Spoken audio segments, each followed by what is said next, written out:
പിണറായി വിജയന്റെ മുഖ്യമന്ത്രിയുടെ ഗൺമാൻ തന്നെ ലാത്തി കൊണ്ട് ചെടിച്ചട്ടി കൊണ്ട് ഹെൽമറ്റ് കൊണ്ട് പ്രതികരിച്ച സഹപ്രവർത്തകൻ എ ഡി തോമസ് പിണറായി വിജയൻ അതിനെ ഓമന പേരിട്ട് വിളിച്ചത് എന്താണ്? രക്ഷാപ്രവർത്തനം എന്നാണ്. ആ ജനങ്ങളുടെ പ്രതിഷേധം കൃത്യമായി ജനങ്ങൾ വോട്ട് പെട്ടിയിൽ രേഖപ്പെടുത്തിയതിന്റെ ഫലമായിട്ടാണ് എ ഡി തോമസ് 21,000-ൽ പരം ഭൂരിപക്ഷത്തോടെ വോട്ടുകളുടെ ഭൂരിപക്ഷത്തോടെ അവിടെ വിജയിച്ചു. ഗംഭീര ഭൂരിപക്ഷം. ഒരു വിദ്യാർത്ഥി നേതാവ് ശ്രീ വി ഡി സതീശൻ പറഞ്ഞതുപോലെ 100-ലധികം സീറ്റുമായിട്ട് UDF മുന്നണി അധികാരത്തിൽ വരുമെന്ന് പറഞ്ഞു. 100-ലധികം ഭയങ്കര പ്രഡിക്ഷൻ ആയിരുന്നു.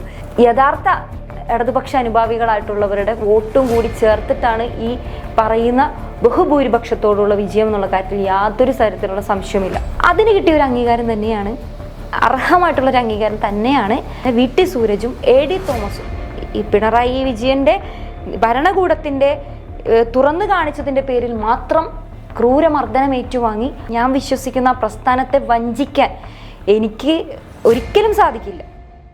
നേഷൻ ഫസ്റ്റിൽ ഇന്ന് നമ്മുടെ കൂടെയുള്ളത് KSU സംസ്ഥാന സെക്രട്ടറിയും ഇപ്പോൾ എടത്തല ബ്ലോക്ക് പഞ്ചായത്ത് മെമ്പറുമായിട്ടുള്ള മിവ ജോളിയാണ്. മിവ ജോളിയെക്കുറിച്ച് പിന്നെ കൂടുതലൊന്നും പറയേണ്ട ആവശ്യമില്ല. മുഖത്തൊരു നല്ല പുഞ്ചിരിയുണ്ട്. ആ പുഞ്ചിരിക്കൊരു മധുര പ്രതികാരത്തിൻ്റെ ഛായ ഉണ്ടല്ലേ? തീർച്ചയായിട്ടും ഈ വിജയം മിവയുടെയും കൂടെ വിജയമാണ്, ജനങ്ങളുടെയാണ് വിജയം. ഇത് ജനാധിപത്യം ജയിച്ചതാണ് ഈ ഒരു തെരഞ്ഞെടുപ്പിൻ്റെ റിസൾട്ട്. അത് ജനം കൊടുത്തൊരു വിജയം തന്നെയാണ്. എന്താ പറയുക, 10 വർഷത്തിന് ശേഷം ഒരു ഏകാധിപതിയായിട്ടുള്ളൊരു ഭരണാധികാരി, ആ ഭരണാധികാരിയുടെ കീഴിലുള്ള കുറേ അണികൾ, മന്ത്രിസഭയിലെ മന്ത്രിമാർ അടക്കം ചെയ്യാൻ പാടില്ലാത്തത് ചെയ്യിപ്പിച്ചും കാണാൻ പാടില്ലാത്തത് കാണാൻ പറഞ്ഞും അങ്ങനെ കൊണ്ടുപോയിട്ടുള്ളൊരു ഭരണത്തിന് തീർച്ചയായിട്ടും ജനം വിധി എഴുതിയതാണ് ഈ ഒരു തെരഞ്ഞെടുപ്പിൻ്റെ ഫലം എന്ന് പറയേണ്ടി വരും. മാത്രമല്ല ഒരു പാർട്ടിയുടെ പ്രതിച്ഛായ തന്നെ അപകടത്തിലായി എന്ന് സൂചിപ്പിച്ച, അതിലെ അണികൾ തന്നെ സൂചിപ്പിച്ച ഒരു വിധി. എനിക്ക് തോന്നുന്നു വിദ്യാർത്ഥി പ്രസ്ഥാനത്തിൽ നിന്നും പിണറായിക്കെതിരെ, അല്ലെങ്കിൽ പിണറായി വിജയൻ എന്ന് പറയുന്ന കേരളത്തിൻ്റെ മുഖ്യമന്ത്രിക്കെതിരെ ഉയർന്നിട്ടുള്ള ഏറ്റവും ശക്തമായ സ്ത്രീ സ്വരങ്ങളിലൊന്നാണ് മിവ ജോളിയുടേത്. ആക്രമിക്കപ്പെട്ട സ്ത്രീത്വത്തിൻ്റെ ശബ്ദം. ചോരയൊഴുകുന്ന തലയുമായി മാധ്യമങ്ങൾക്ക് മുൻപിലേക്ക് വന്ന മിവ തന്നെ യാതൊരുവിധ പ്രകോപനമില്ലാതെ കടന്നാക്രമിക്കുന്നു എന്ന് പറഞ്ഞിട്ട് നീതി നിഷേധിക്കപ്പെട്ട മിവ. ആ മിവയ്ക്ക് നീതി കിട്ടിയത് ഇടത്തല ബ്ലോക്ക് പഞ്ചായത്തിലൂടെയാണ്. ഭരണം തന്നെ കയ്യിലേക്ക് വെച്ച് തന്നു. ഇപ്പോൾ മനസ്സിൻ്റെ ആഗ്രഹം പോലെ തന്നെ കേരള സംസ്ഥാനവും വിശ്വസിക്കുന്ന പ്രസ്ഥാനം കയറി വരുമ്പോൾ എന്താണ് മിവയ്ക്ക് പറയാനുള്ളത്? തീർച്ചയായിട്ടും എന്ത് തന്നെ അധികാരം, ഒരു ജനാധിപത്യ നാടാണ്, ഒരു ജനാധിപത്യ രാജ്യത്തെ കേരളം എന്ന് പറയുന്ന സംസ്ഥാനത്തിൽ ഈ നിമിഷം വരെ നമ്മൾ ചിന്തിക്കുന്നത് മതേതരത്തെ പറ്റിയും, അല്ലെങ്കിൽ ഒരു വേർതിരിവ് എന്നുള്ളത് നമ്മുടെ ജനങ്ങൾക്കിടയിൽ ഇല്ല എന്നുള്ളത് നമ്മൾ ആദ്യം മനസ്സിലാക്കണം. അപ്പോൾ ജനങ്ങളാൽ തിരഞ്ഞെടുക്കപ്പെടുന്ന ഒരു ഭരണകൂടത്തിൽ യഥാർത്ഥ ഭരണാധികാരികൾ ജനങ്ങളാണ് എന്നുള്ളത് അത് ഓരോ ഭരണാധികാരികളും ബോധ്യവാന്മാരായിരിക്കണം എന്നുള്ളൊരു ഓർമ്മപ്പെടുത്തലാണ് തീർച്ചയായിട്ടും ഈ തെരഞ്ഞെടുപ്പിലെ, ഈ നിയമസഭാ തെരഞ്ഞെടുപ്പിലെ വിധി എന്നുള്ളത്. അത് ജനങ്ങൾ നിശ്ചയിച്ചു വെച്ച ഒരു വിധി എന്നുള്ളത് ഓരോരുത്തരും മനസ്സിലാക്കി മുന്നോട്ട് പോകണം. അത് ഏത് മുന്നണിയിൽപ്പെട്ട ആയാൽ പോലും ഇതൊരു ഓർമ്മപ്പെടുത്തലാണ് എന്നുള്ളത് കൃത്യമായിട്ട് മനസ്സിലാക്കി മുന്നോട്ട് പോയാൽ ഈ കേരളമായി തന്നെ നിലനിൽക്കുമെന്നുള്ള കാര്യത്തിൽ യാതൊരു സംശയമില്ല. ഈ ഒരു ജനാധിപത്യ നാട്ടിൽ അനീതിക്കെതിരെ ശബ്ദമുയർത്തുക എന്നുള്ളത് നമ്മുടെ ബാധ്യസ്ഥതയാണ്, അല്ലെങ്കിൽ ഉത്തരവാദിത്തമാണ്. ഒരു പൊതുപ്രവർത്തക എന്നുള്ള നിലയിൽ ചെയ്യേണ്ട ഉത്തരവാദിത്തം തന്നെയാണ് വ്യക്തിപരമായും പ്രസ്ഥാനത്തിൻ്റെ ഭാഗമായിട്ടും ചെയ്തിട്ടുള്ളത് എന്നുള്ള കാര്യത്തിൽ സംശയമില്ല. ആ ഒരു ബോധ്യം ഉൾക്കൊണ്ട് തന്നെയാണ് ഈ 10 വർഷക്കാലത്തിനിടയ്ക്ക് എല്ലാ തരത്തിലുള്ള അനീതികൾക്കെതിരെയും ഭരണവിരുദ്ധതയ്ക്കെതിരെയും ശബ്ദമുയർത്തിയിട്ടുള്ളത്, പ്രതിഷേധിച്ചിട്ടുള്ളത്, സമരം ചെയ്തിട്ടുള്ളത്. ആ സമരങ്ങളെയെല്ലാം അടിച്ചമർത്തുന്ന രീതിയിലേക്കാണ് ഒരു ഭരണകൂടം മുന്നോട്ട് പോയത്. അപ്പോൾ അതിലെ ഒരു കണിക മാത്രമാണ് ഈ പറയുന്ന മിവ ജോളി എന്നുള്ളത്. എ ഡി തോമസ്, മിവ ജോളി ഒരു നാണയത്തിൻ്റെ 2 വശങ്ങളാണ് അല്ലേ? കൃത്യമായി പറയുകയാണെങ്കിൽ അങ്ങനല്ലേ? ഒരു നാണയത്തിൻ്റെ 2 വശങ്ങളാണ്. രണ്ടുപേരും പിണറായിക്കെതിരെ പ്രതികരിച്ചതിൻ്റെ പേരിൽ ആക്രമിക്കപ്പെട്ടവർ, രണ്ടുപേരും പ്രസ്ഥാനത്തിന് വേണ്ടി രക്തമൊഴുക്കിയവർ. എ ഡി തോമസിൻ്റെ വിജയത്തെ എങ്ങനെ നോക്കിക്കാണുന്നു?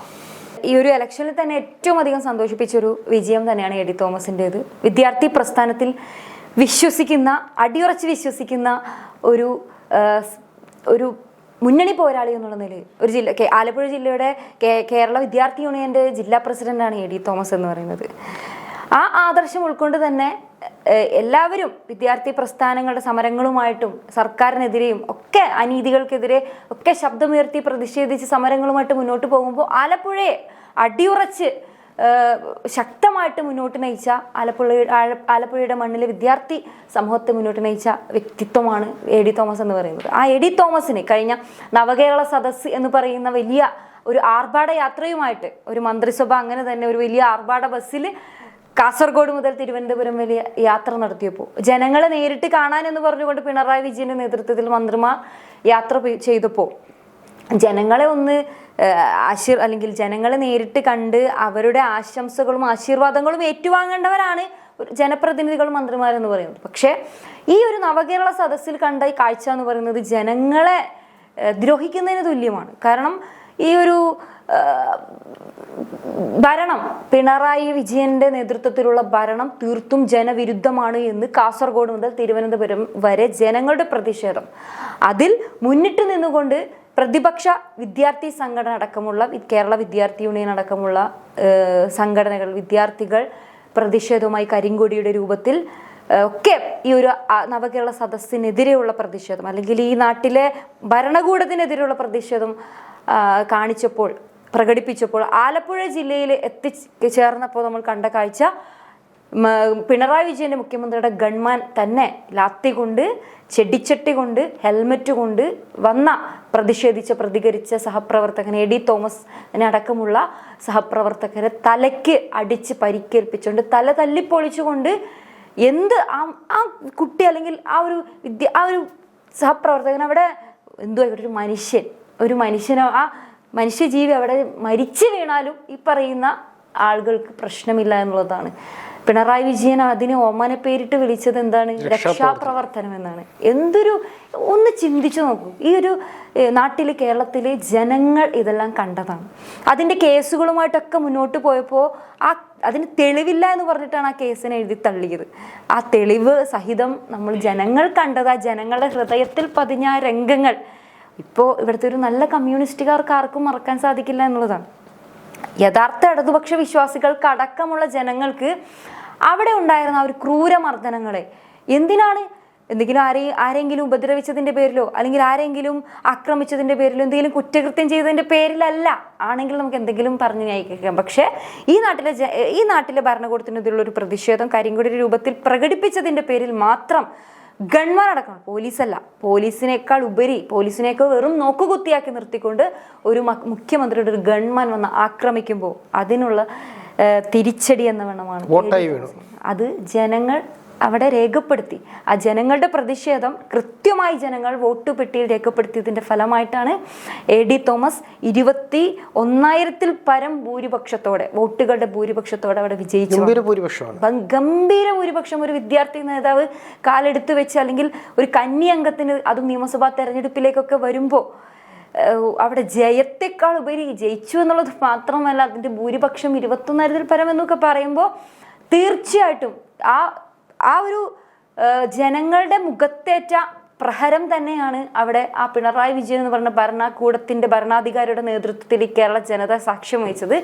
തീർച്ചയായിട്ടും എ ഡി തോമസിനൊപ്പം ഈ കേരളത്തിലെ ജനങ്ങളും വിദ്യാർത്ഥി സമൂഹവും ഒപ്പം യുവാക്കളും സന്തോഷിക്കുന്നുണ്ടാകും. തീർച്ചയായിട്ടും പിണറായി വിജയന്റെ മനസ്സിനും ഹൃദയത്തിനും ഏറ്റ മുറിവ് തന്നെയാണ് ഇത്തരത്തിലുള്ള പ്രഹരമേറ്റ വിജയങ്ങൾ എന്ന് പറയുന്നത്. ഏറ്റവും കൂടുതൽ യുവ നേതാക്കൾ മത്സരിച്ച ഒരു മത്സരമായിരുന്നു.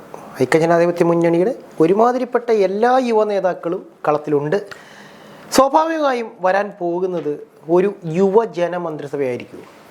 അതായത് ഇപ്പോൾ നമുക്കറിയാം, RC ആയാലും VD ആയാലും ഇനി ഇവൻ KC ആണെങ്കിൽ പോലും അവരും മനസ്സുകൊണ്ട് ചെറുപ്പമാണ്. അവർ നയിക്കുന്ന പിന്നണിയിൽ നിൽക്കുന്നവർ മുഴുവൻ തന്നെ ചെറുപ്പമാണ്. നമുക്കറിയാം എ ഡി തോമസിനെ പോലെയുള്ള യുവജനങ്ങൾ ജയിച്ചു വന്നിട്ടുള്ള ഒരു മത്സരമാണ്. ഒരു യുവജന മന്ത്രിസഭയാണോ വരാൻ പോകുന്നത്? ഒരു പറഞ്ഞതുപോലെ യുവാക്കൾ ഒരുപാട് അണിനിരന്ന ഒരു തെരഞ്ഞെടുപ്പ് തന്നെയാണ്. ഈ കേരളത്തിലെ പറയുന്ന ഭരണവിരുദ്ധ വികാരം ഒക്കെ ജനങ്ങൾ അപ്പുറത്ത് എന്താണ് നമ്മൾ പ്രസന്റ് ചെയ്തിരിക്കുന്നതാണല്ലോ ജനങ്ങൾ പിന്നീട് ചിന്തിക്കുന്ന ഒരു കാര്യം. തീർച്ചയായിട്ടും ജനങ്ങൾ പ്രതീക്ഷിച്ച തരത്തിലുള്ള ഒരു നീണ്ട യുവനിരയെ തന്നെയാണ് UDF മുന്നണി അണിനിരത്തി മത്സരിപ്പിച്ചത്. അതിൽ വൻ വിജയം, സെഞ്ചുറി. പ്രതിപക്ഷ നേതാവ് ആയിരുന്ന ശ്രീ VD സതീശൻ പറഞ്ഞതുപോലെ 100-ലധികം സീറ്റുമായിട്ട് UDF മുന്നണി അധികാരത്തിൽ വരുമെന്ന് പറഞ്ഞു. 100-ലധികം ഭയങ്കര പ്രഡിക്ഷൻ ആയിരുന്നു. ഒരിക്കലും ഈവൻ പ്രവർത്തകരായിട്ടുള്ള ആളുകൾ പോലും, നമ്മൾ അത്ര അടിയുറച്ച് വിശ്വസിക്കുന്നവർ പോലും അത്തരത്തിലേക്ക് ചിന്തിക്കാൻ സാധിച്ചിട്ടുണ്ടോ എന്നുള്ള സംശയം. അദ്ദേഹം മുൻകൂട്ടി കണ്ടു. അദ്ദേഹത്തിന്റെ ഒരു ദീർഘവീക്ഷണം എടുത്തു പറയേണ്ടതാണ്. ആ 100-ലധികം സീറ്റിന് ജയിക്കുമെന്ന് പറഞ്ഞു. ഒരു അണുവിട തെറ്റാതെ അത് സംഭവിച്ചു. 5 ജില്ലകൾ തൂത്തുവാരുമെന്ന് പറഞ്ഞു. 5 ജില്ലകൾ തൂത്തുവാരിയതഞ്ചു. എറണാകുളം അടക്കം 14 സീറ്റ് നേടി വിജയിച്ചു. ചരിത്രത്തിൽ ആദ്യമായിട്ടാണ് എറണാകുളത്തിൽ 14 സീറ്റും ജയിക്കുന്നത്. മലപ്പുറത്ത് 16 സീറ്റ്, കോട്ടയത്ത് 9 വയനാട് ജില്ലയിൽ 5 സീറ്റും 3 സീറ്റും തൂത്തുവാരാനായിരുന്നു. ഇടുക്കിയിൽ 5 സീറ്റും. അങ്ങനെ 5 ജില്ലകൾ തൂത്തുവാരി ഡസൻ കണക്കിന് മന്ത്രിമാർ തോൽക്കുമെന്ന് പറഞ്ഞത് അതും കൃത്യമായിട്ട് തന്നെ സംഭവിച്ചു. ഒരാൾ കൂടുതലെന്ന് മാത്രമേ അവിടെ വ്യത്യാസം വന്നുള്ളൂ. അപ്പോൾ അത്തരത്തിലേക്ക് ദീർഘവീക്ഷണത്തോടെ തന്നെയാണ് ഈ തെരഞ്ഞെടുപ്പിനെ നേരിട്ടത്. ഈ 10 വർഷക്കാലം പ്രവർത്തകരാകട്ടെ, നേതാക്കളാകട്ടെ, ഓരോ പോഷക സംഘടനയിലെ നേതാക്കൾ അടക്കമുള്ളവർ കൃത്യമായിട്ടുള്ള മാർഗനിർദ്ദേശങ്ങളോടുകൂടി കൃത്യമായിട്ടുള്ള സ്ട്രക്ചറൈസ് ചെയ്തിട്ടുള്ള പ്രവർത്തനങ്ങളുമായിട്ട് മുന്നോട്ട് പോയതിൻ്റെ ഫലം തന്നെയാണ്. അതിനോടൊപ്പം ഈ പറയുന്ന യഥാർത്ഥ ഇടതുപക്ഷ അനുഭാവികളായിട്ടുള്ളവരുടെ വോട്ടും കൂടി ചേർത്തിട്ടാണ് ഈ പറയുന്ന ബഹുഭൂരിപക്ഷത്തോടുള്ള വിജയം എന്നുള്ള കാര്യത്തിൽ യാതൊരു തരത്തിലുള്ള സംശയമില്ല. അപ്പോൾ തീർച്ചയായിട്ടും ഈ പറയുന്ന വിജയം കാഴ്ചവെക്കാൻ ആയിട്ട് സാധിച്ചിട്ടുണ്ടെങ്കിൽ തീർച്ചയായിട്ടും ജനങ്ങൾ പ്രതീക്ഷിക്കുന്ന രീതിയിലുള്ള ഒരു മന്ത്രിസഭ തന്നെയായിരിക്കും. അത് ആര് തന്നെ മുഖ്യമന്ത്രി ആയിരുന്നാലും. മുഖ്യമന്ത്രി ചർച്ചകളും ഒക്കെ നടക്കുന്നുണ്ട്. ആ മുഖ്യമന്ത്രി പദത്തിലേക്കൊക്കെ വന്ന് തീർച്ചയായിട്ടും ജനം ആഗ്രഹിക്കുന്ന രീതിയിലുള്ള ഒരു മന്ത്രിസഭ വരുമെന്നുള്ള കാര്യത്തിൽ യാതൊരു സംശയമില്ല. മുഖ്യമന്ത്രി സ്ഥാനാർത്ഥിയുടെ പേരിൽ ഒരു തർക്കം ഉണ്ടെന്നാണ് മാധ്യമങ്ങൾ പറയുന്നത്. അത് ഉള്ളതോ ഇല്ലാത്തതോ ഒന്നും അറിയില്ല. എന്താണെങ്കിലും കൊച്ചിയിലും ആലുവയിലും ഒക്കെയായി VD സതീശനെ മുഖ്യമന്ത്രി ആക്കണമെന്ന് പറഞ്ഞും VD സതീശനെ മുഖ്യമന്ത്രി ആക്കരുതെന്ന് പറഞ്ഞുമുള്ള ടീം UDFന്റെ പേരിലുള്ള ഫ്ലെക്സുകൾ പ്രത്യക്ഷപ്പെട്ടിട്ടുണ്ട്. ശരിക്കും അങ്ങനെ ഒരു തർക്കം നടക്കുന്നുണ്ടോ? അതോ ഈ ഒരു അവസരത്തെ മുതലെടുത്തുകൊണ്ട് മറ്റാരെങ്കിലും അല്ലെങ്കിൽ മറ്റേതെങ്കിലും ഒരു പ്രസ്ഥാനം നിങ്ങളുടെ ഐക്യജനാധിപത്യങ്ങളുടെ ഐക്യത്തെ തകർക്കാൻ നോക്കുന്നതാണോ? ഫ്ലെക്സുകൾ പൊങ്ങുന്നതും ഫ്ലെക്സുകൾ വരുന്നതും ഒക്കെ അതൊക്കെ എന്തിൻ്റെ ഭാഗമായിട്ടാണെങ്കിലും UDF മുന്നണിയിലെ നേതാക്കളുടെ ഫ്ലെക്സുകളാണല്ലോ ഉയർന്നു പോകുന്നത്. അപ്പോൾ ഇത് ഈ ഇലക്ഷൻ്റെ റിസൾട്ട് വരുന്നതിന് എത്രയോ നാളുകൾ മുമ്പേ ഈ ഫ്ലെക്സുകളുടെ ഒരു യുദ്ധം എന്ന് പറഞ്ഞുകൊണ്ടൊക്കെ മാധ്യമങ്ങൾ വളരെയധികം പ്രചരിപ്പിച്ചു. എന്തൊക്കെ വന്നാലും ഇലക്ഷന് മുമ്പ് പ്രചരണത്തിൻ്റെ സമയത്ത് ഈ പറയുന്ന പിണറായി വിജയൻ്റെ എത്രയും പല സൈസിലുള്ള ഫ്ലെക്സുകൾ എത്രയോ അങ്ങോട്ട് തിരിഞ്ഞാലും ഇങ്ങോട്ട് തിരിഞ്ഞാലും പിണറായി വിജയന്റെ ഫ്ലെക്സുകളുടെ നീണ്ട നിരയാണ് നമുക്ക് കാണാൻ. 50 മീറ്റർ ഗ്യാപ്പ്. അത് എണ്ണി തന്നെ നമുക്ക് എന്താ പറയാ, സഹിക്കാൻ പറ്റാത്തൊരു സംഭവമാണ്. കാരണം ജനങ്ങളുടെ ഒരു വികാരമാണത്. അപ്പോൾ അതിനെയൊക്കെ മറികടക്കാനായിട്ട് ആ ഒരു ഫേസ് വെച്ച് തന്നെ അങ്ങനെ ആ ഒരു രീതിയിൽ ഫ്ലെക്സ് യുദ്ധം നടന്നു നമ്മൾ കണ്ടത്. അപ്പോൾ അതിനെയൊക്കെ അട്ടിമറിച്ചുകൊണ്ടുള്ളൊരു വിജയം കൈവരിച്ചതിന് ശേഷം ഇനിയിപ്പോൾ ഫ്ലെക്സ് ഉയരുന്നത് എന്തൊക്കെ വന്നാലും ആര് പ്രതിപക്ഷ നേതാവാകും എന്നുള്ള തരത്തിലുള്ളതല്ലോ, ആര് മുഖ്യമന്ത്രിയാകുമെന്നുള്ളതാണ് ഈ നാട്ടിലെ ഈ ചെറിയ കുട്ടികൾ പോലും ചർച്ച ചെയ്യുന്നത്. അപ്പോൾ അതിൽ പല ആളുകളുടെ ഫ്ലെക്സ് ഉയർന്നത് എന്ന് പറയുന്ന ഒരു മുന്നണിയിൽ മുഖ്യമന്ത്രിയാകാൻ അത്ര യോഗ്യരായിട്ടുള്ളവരാണ് ആ മുന്നണിയിലുള്ളത് എന്നുള്ളതിന് വ്യക്തമാണ്. അതുമാത്രമല്ല, ജനാധിപത്യം കൃത്യമായിട്ട് ഫോളോ ചെയ്യുന്ന ഒരു പാർട്ടി മുന്നണിയിലെ ആളുകൾ തന്നെയാണ്. അപ്പോൾ അതുകൊണ്ട് ഇതിനു മുന്നേ ആദ്യമായിട്ടൊന്നും അല്ല UDF മുന്നണിയിൽ മുഖ്യമന്ത്രി ചർച്ച വരുന്നതും മുഖ്യമന്ത്രിനെ തീരുമാനിക്കാൻ പോകുന്നതും. അപ്പോൾ അതുകൊണ്ട് കൃത്യമായിട്ട് ആരെയാണെങ്കിലും കറക്റ്റായിട്ടുള്ള ആപ്റ്റായിട്ടുള്ള ആളെ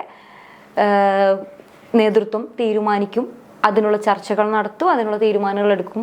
അത് കൃത്യമായിട്ടും ജനങ്ങൾ ആഗ്രഹിക്കുന്ന രീതിയിലുള്ള എന്തൊക്കെ വന്നാലും ഇപ്പോൾ ജയിച്ചിരിക്കുന്ന 100-ൽ പരം 102 സീറ്റിൽ UDF ജയിച്ചിട്ടുണ്ടെങ്കിൽ അത് ജനങ്ങൾ തിരഞ്ഞെടുത്തതാണ് എന്നുള്ള കാര്യത്തിൽ ആർക്കും തന്നെ പറഞ്ഞു തരേണ്ട ആവശ്യമില്ല. അപ്പോൾ അർഹനായിട്ടുള്ള ഒരാൾ തന്നെയായിരിക്കും മുഖ്യമന്ത്രിയായിട്ട് വരിക. എന്തായാലും ജനങ്ങളുടെ കൂടെ നിൽക്കുന്ന ആൾ തന്നെയായിരിക്കും മുഖ്യമന്ത്രി പദത്തിലേക്ക് വരിക. അതിൻ്റെ പേരിൽ ഒരു തർക്കവും UDF മുന്നണിയിൽ ഇല്ല എന്നുള്ളതാണ്. ഇനി മാധ്യമങ്ങൾ എന്ത് പറഞ്ഞാലും അതൊന്നും ഈ 10 വർഷക്കാലം കണ്ട ആ ഒരു യുദ്ധത്തിന് അത്രയും വരില്ല എന്നുള്ളതാണ്.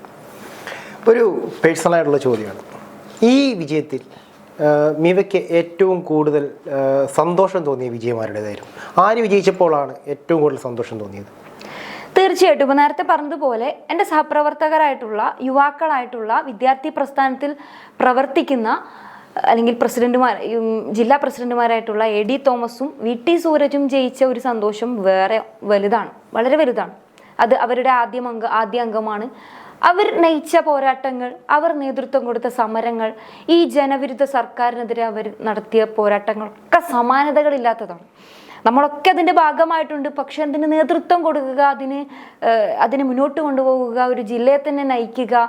VT സൂരജിനെ പറ്റി പറയുകയാണെങ്കിൽ താമരശ്ശേരി ഷഹബാസിന്റെ കൊലപാതകം ഒരുപാട്, ഞാനടക്കം അവിടെ കോഴിക്കോട് ജില്ലയിൽ പോയിട്ട് സമരം ചെയ്തിട്ടൊക്കെ ഉള്ളതാണ്. പക്ഷെ അവിടെ ജനകീയമായിട്ടുള്ള വിഷയങ്ങൾ ഏറ്റെടുത്ത് സമരം ചെയ്ത് പ്രതിപക്ഷത്തായിരിക്കുന്നത് കൊണ്ട് ആ ഭരണകൂടത്തിന്റെ വീഴ്ചകൾ ചൂണ്ടിക്കാണിച്ചുകൊണ്ട് സംഘടനാപരമായിട്ടും ജനകീയമായിട്ടും VT സൂരജിന്റെ ഒരു കേപ്പബിലിറ്റി എന്ന് പറഞ്ഞാൽ അതിന് കിട്ടിയ ഒരു അംഗീകാരം തന്നെയാണ്, അർഹമായിട്ടുള്ളൊരു അംഗീകാരം തന്നെയാണ് ബാലുശ്ശേരിയിൽ VT സൂരജിനിട്ട് സ്ഥാനാർത്ഥിത്വം. മാത്രമല്ല അത് കൃത്യമായിട്ട് ജനങ്ങളോട് സംവദിച്ച് അവിടെ വിജയിക്കാനും സാധിച്ചു. വൻ ഭൂരിപക്ഷത്തോടു കൂടി VT സൂരജും AD തോമസും ഈ പിണറായി വിജയന്റെ ഭരണകൂടത്തിന്റെ തുറന്നു കാണിച്ചതിന്റെ പേരിൽ മാത്രം ക്രൂരമർദ്ദനം ഏറ്റുവാങ്ങി ഈ നാടിന്റെ തന്നെ ശബ്ദമായിട്ടുള്ള AD തോമസും ജയിച്ചത് അതൊരു പക്ഷം മാത്രം. പക്ഷെ എനിക്ക് ഒരുപാട് സന്തോഷം നൽകിയ മറ്റൊരു വിജയം V കുഞ്ഞികൃഷ്ണൻ എന്ന് പറയുന്ന പഴയ കമ്മ്യൂണിസ്റ്റുകാരനായിട്ടുള്ള യഥാർത്ഥ കമ്മ്യൂണിസ്റ്റുകാരനായിട്ടുള്ള പയ്യന്നൂരിലെ സ്ഥാനാർത്ഥി, അദ്ദേഹത്തിന്റെ വിജയം ഒരുപാട് സന്തോഷം നൽകിയ ഒരു കാര്യമാണ്. കാരണം ഏതൊരു പ്രസ്ഥാനമായാലും ആ പ്രസ്ഥാനത്തിന്റെ ആദർശത്തെ സംരക്ഷിക്കുക, അല്ലെങ്കിൽ ആ ആദർശം തന്നെയാണ് ഒരു പ്രവർത്തകനെ മുന്നോട്ട് നയിക്കുന്ന ഒരു വസ്തുത എന്ന് പറയുന്നത്. നമ്മളൊക്കെ വിശ്വസിക്കുന്ന പ്രസ്ഥാനത്തെ വഞ്ചിക്കുക എന്നുള്ളത് നമുക്ക് സ്വപ്നം പോലും കാണാൻ സാധിക്കാത്ത ഒന്ന് തന്നെയാണ്. നമ്മളൊക്കെ പൊതുപ്രവർത്തനം നടത്തുന്നുണ്ടെങ്കിൽ, ഈ നാടിന് വേണ്ടി ഈ നാടിന്റെ ശബ്ദമായിട്ട് മാറുന്നുണ്ടെങ്കിൽ, അതിന് എനിക്ക് നൽകുന്ന ആ പ്ലാറ്റ്ഫോം എനിക്ക് തുറന്നു തരുന്നത് ഞാൻ വിശ്വസിക്കുന്ന എൻ്റെ പ്രസ്ഥാനമാണ് എന്ന് ഞാൻ അടിയുറച്ച് വിശ്വസിക്കുന്നു. അങ്ങനെ ഒരു പ്ലാറ്റ്ഫോം തുറന്നു തരുന്ന ഞാൻ വിശ്വസിക്കുന്ന ആ പ്രസ്ഥാനത്തെ വഞ്ചിക്കാൻ എനിക്ക് ഒരിക്കലും സാധിക്കില്ല.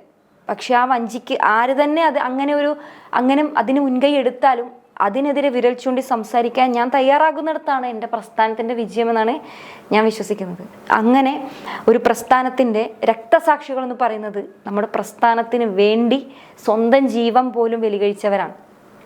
അല്ലെങ്കിൽ CPM-ന്റെ ക്രൂരമായിട്ടുള്ള അവരുടെ ഒരു കൊടി ഉയർത്തിയതിൻ്റെ പേരിലും അവിടെ സ്വന്തം നാട്ടിൽ സംഘടന പ്രവർത്തനം നടത്തിയതിൻ്റെ പേരിലും രക്തസാക്ഷിത്വം വരിച്ച CPM-ന്റെ ആളുകളാൽ കൊല ചെയ്യപ്പെട്ട ഞങ്ങളുടെ സഹപ്രവർത്തകരായിട്ടുള്ള കൃപേഷ്, ശരത്ലാൽ, പ്രിയപ്പെട്ട ഷുഹൈബ് ഇക്കാൻ്റെ ഒക്കെ ചോര വീണ മണ്ണ് ഇന്ന് UDF അത്രയും വലിയ വിജയം അവിടെ കാഴ്ചവെക്കാൻ സാധിച്ചിട്ടുണ്ടെങ്കിൽ ആ രക്തസാക്ഷികളുടെ അവർ കൊടുത്ത നിസ്വാർത്ഥമായിട്ടുള്ള ആത്മാർത്ഥതയുടെ സ്നേഹത്തിൻ്റെ ഒക്കെ അവർക്ക് കൊടുക്കാൻ സാധിക്കുന്ന സമ്മാനം അത് തന്നെയാണെന്ന് ഉറച്ചു വിശ്വസിക്കുകയാണ്. അത് തന്നെയാണ് പാർട്ടിയുടെ വിജയം എന്നാണ് ഞാൻ ഉറച്ചു വിശ്വസിക്കുന്നത്.